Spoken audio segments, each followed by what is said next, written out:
I am now in a position to announce that Mr. Nelson Mandela will be released at the Victor Verster prison on Sunday, the 11th of February, at about 3 p.m. It was a proud moment for all South Africans when former President Nelson Mandela finally walked free at last, but Mandela had his work cut out for him.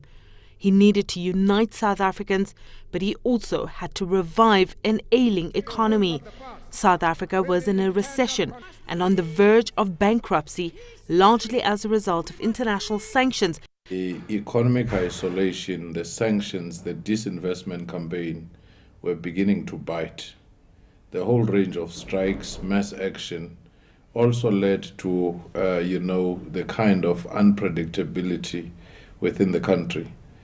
And around 1987, after the massive and unprecedented mine workers' strike organized by the National Union of Mine Workers, we saw massive retrenchments of tens of thousands of workers who were sent home. And even though Mandela's release was welcomed by millions locally and internationally, many weren't convinced of the ANC's ability to ensure a peaceful and successful transition. You didn't want to risk your brand because you had a branch or an outlet in South Africa. But with the dawn of democracy came hope, and the sanctions were lifted. But there was still uncertainty in the investment community. The uncertainty was because the ANC had always been an activist policy.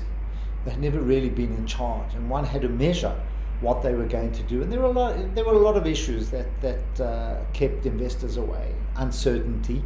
Now that they were free, no one wanted to go into a country where there was a possibility of nationalization. Mandela was president of the ANC and in 1994 became the president of South Africa.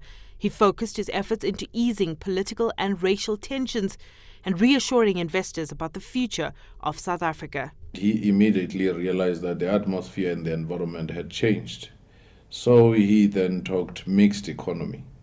And that in itself, coming from him, even though ANC had moved to that space, was a huge endorsement and a confidence booster for those who wanted to return to South Africa for investments.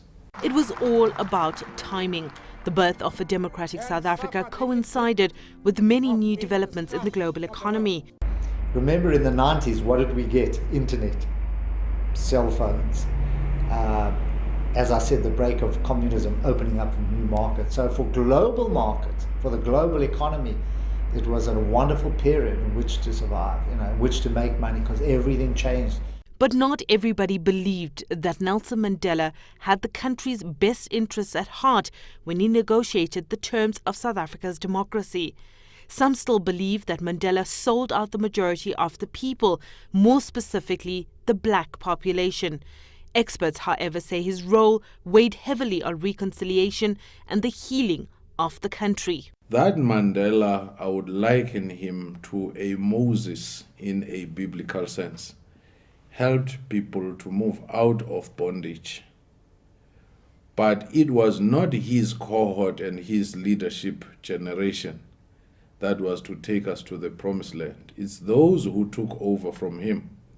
When Sunset Clause lapsed in 1999, that's when the issue of transformation ought to have kicked in radically, which seemingly had not taken place. Even though Nelson Mandela didn't play a crucial role in uplifting the South African economy, analysts believe that his role to ensure peace and stability was imperative for future economic growth. Sumitra Naidu, CCTV, Johannesburg.